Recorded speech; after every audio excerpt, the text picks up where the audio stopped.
Okay, welcome everyone to Bubbles with Bethany. Thank you, Rayne, for being here. I so appreciate you. That was all. I don't know if it's being recorded. Does that record on Instagram, Jay? Do you know?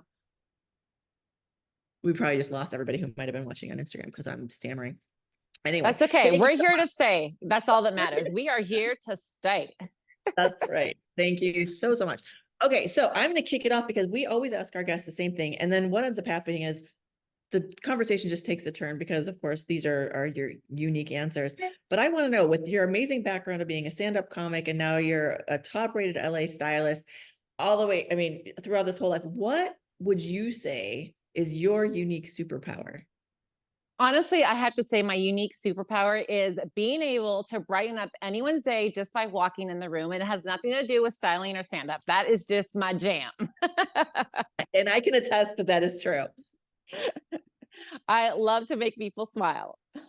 And you are so good at it. You really are. That's such a good, and no one ever says that either, which is just such a refreshing talent to have, to just make people smile and happy, no matter what you're doing for them or with them or around them or whatever. That's fantastic. I love it. If you can make people feel comfortable and feel good, it really doesn't matter what comes after that. So I always like to kick it off with that. So there you go. Yes. Well, you are very, very good at it. And let's talk a little bit about, I know we just talked for a second. I kind of want you to repeat what you just said about being a stand-up comic when I wasn't recording, if you wouldn't mind, because I'm so impressed by you. And I didn't know this when I met you.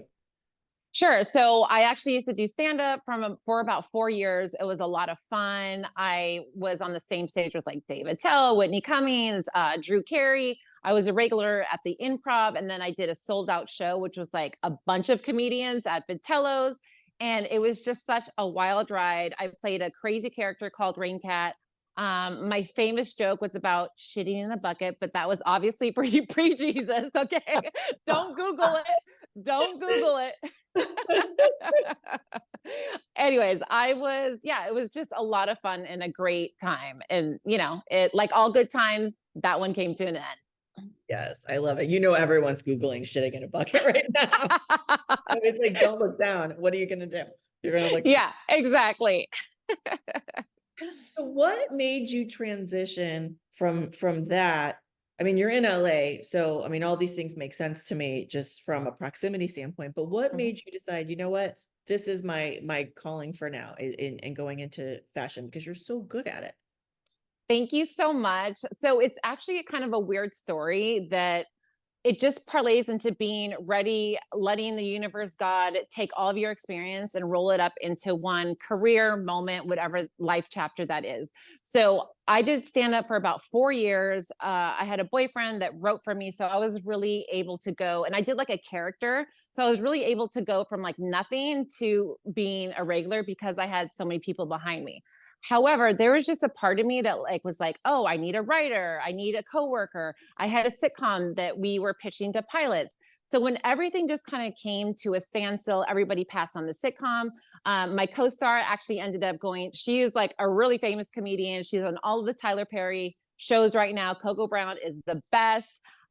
When all of our networks passed, I just was like thinking, I really want to get into something that's not about me not making people laugh, but like getting that joke, doing a good set, getting on stage, getting a good 7 minutes. And it was so hard just being a woman, being in that arena, because literally you would sit around for 4 or 5 hours just to get up on stage for 8 minutes. If you had a great show, you were on cloud nine. If you had a crappy show, you felt like SHIT until your next one. And it was just like this never ending chase of trying. Now, when I gave up stand up, I was like, I don't know what I'm going to do. I was 32 years old. Before stand up, I went to college for TV production, but I just wanted to take a break from the entertainment business. I didn't want to walk around with the headshot. I didn't want to walk around trying to be thin, trying to be pretty, trying to be anything but myself. I was just over myself. So at 32, I was living in my parents' converted garage, had no purpose. I was just like, let me just start saying yes to everything. I was going to church. I was going to seminars. I was a fit model at the time, and my agent invited me to her husband's business seminar that was about rockstar boot camp. So I ended up going, very strange story. And there was like 600, 700 people in the audience, all about how to start a business, run a business. I didn't have a business. I had absolutely nothing, but I was like, okay, it's free. I'm just going to go. Let's just see what happens. I ended up winning. They drew my name out of a fishbowl, and I ended up winning, kind of like the Al Pacino of the speaking world. He's Tom Antion. He really teaches people how to do online businesses, create their business, make money online. And I won a consultation through him. And he's like, oh, so what do you need help with your business? I said, Tom, I don't have a business. I have nothing. I was teaching myself how to juggle yesterday. I don't know what you're going to do with me. And long story short, he was asking questions. So just like a lot of you, if you don't have purpose or you don't know when your next chapter is, what are you good at? What are you doing now that you would love to do, that you do for free, that you would like to make money at? So one of those questions was, I am helping go through my friend's closet, and I'm taking them from looking like a one night stand into being a wifey, significant other, as well as moving away from the hourly job to a salary job. And now I was just doing that for free for my friends. And so Tommy Antion, he was like, okay, you're going to be a personal stylist. And that's how Kim Kardashian started. So you're going to do it too. And I had nothing. So all I did was say, okay, Tom, let's just see if this rolls. And here I am 14 years later. So that was a long story. And I know I just like to share it because I had no idea what I wanted to do, no life's purpose. And I literally was just surrendering and just seeing where the day took me. I love that story so much. I mean, that is like, that's an inspirational story right there. I love it. And what if you want to go from like mom and career woman back to one night stand? Can we do that? And the Hey, yes, there's a way to dress and to send messages through your style, no matter what you want to do. So there you go.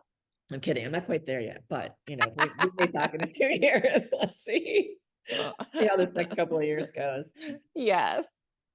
So God, I love that story so much. We talk a lot about, I do at least, conscious wealth and what that means to me. And for me, it's got its own meaning. And what I learned when I talked to every single guest I have, I asked the question Mhm. of, what does conscious wealth mean to you? And I learned that it's different for everybody. And I'm always so fascinated to hear people's answers because, one, it gives us a little peek into who you are as a person. And two, I always learn a little something where like, ooh, actually it means that to me too, a little bit, you know? So I'm going to ask you, Rayne, what does conscious wealth mean to you? So conscious wealth means, I would not know how to answer this had it been 2 years ago, but this is my mojo right now. I have so much to offer. To me, it means manifesting and being able to spend, invest, and donate money wherever you see fit, like you are a rich bitch, whether your bank account says it or not. Okay.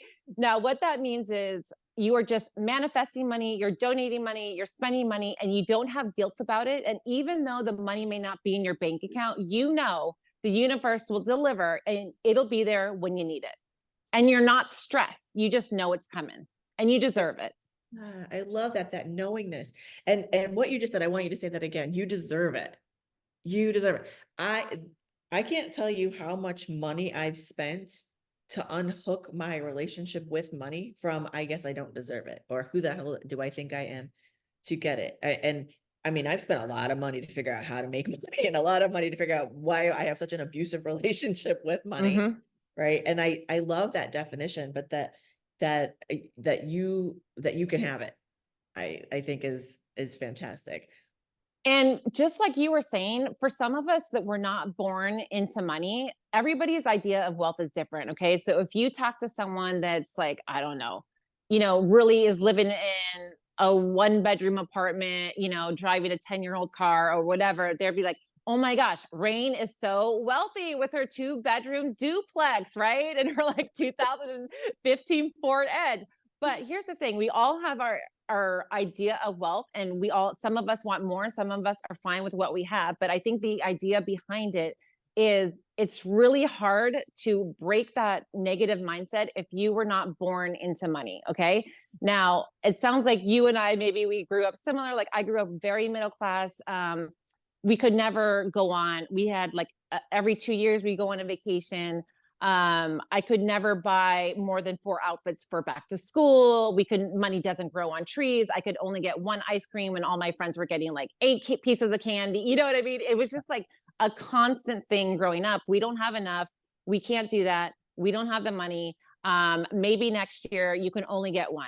So coming into this, being a business owner and graduating and wanting to be successful so you can not only afford, nice things, but help your friends, be stress free, and all these things that has nothing to do with material things at all. It has cost me so much money and time too to get out of that mindset. But the past year and a half, I'm telling you, I cannot stop making money right now. It's amazing. Well, it's so funny when your set point changes, right? When your mindset shifts to, okay, this is where I am now. I'm never going here again. I'm here now. And then I'm here, and then I'm here. And you're starting every new chapter from a higher set point. I think our mindset has to be such that we allow ourselves to do that. And then once you experience it, you can't go back. You can't let yourself go back. Right. I mean, I same as you, I grew up poor. And once I had a taste of a life that I really wanted, I was like, well, this is the life I want. So I'm going to do whatever it takes to get me to that life. So I love that, I didn't even know this, that we had such similar backgrounds, but I mean, it is awesome because I mean, I guess I'm a big proponent of this. The mindset is really all that matters. Everything else, you can figure it out.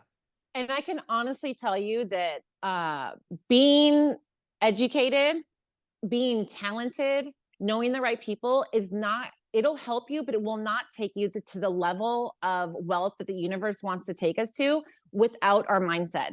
And I have been so educated in styling. I am the top rated LA stylist on Yelp. I have so many clients over 14 years, but I literally did not start making real money until I had a mentor who taught me how to meditate and to manifest the shit out of anything. Now, that is when I started to make money. And it's not even just from styling. It's like a random stock that I had since 1997 took 35 years, I'm bad with math, to take off and to make it any money. And I was like, oh my gosh, there's 20K. Oh, there's another 20K. I mean, it is so bananas right now. And again, like the more money I make, the more money I'm able to invest in myself and give and do whatever I want. And it's like so stress free. It's amazing. Yes. Yeah. I mean, first of all, investing in yourself, that is always the very best investment. I definitely say that a lot.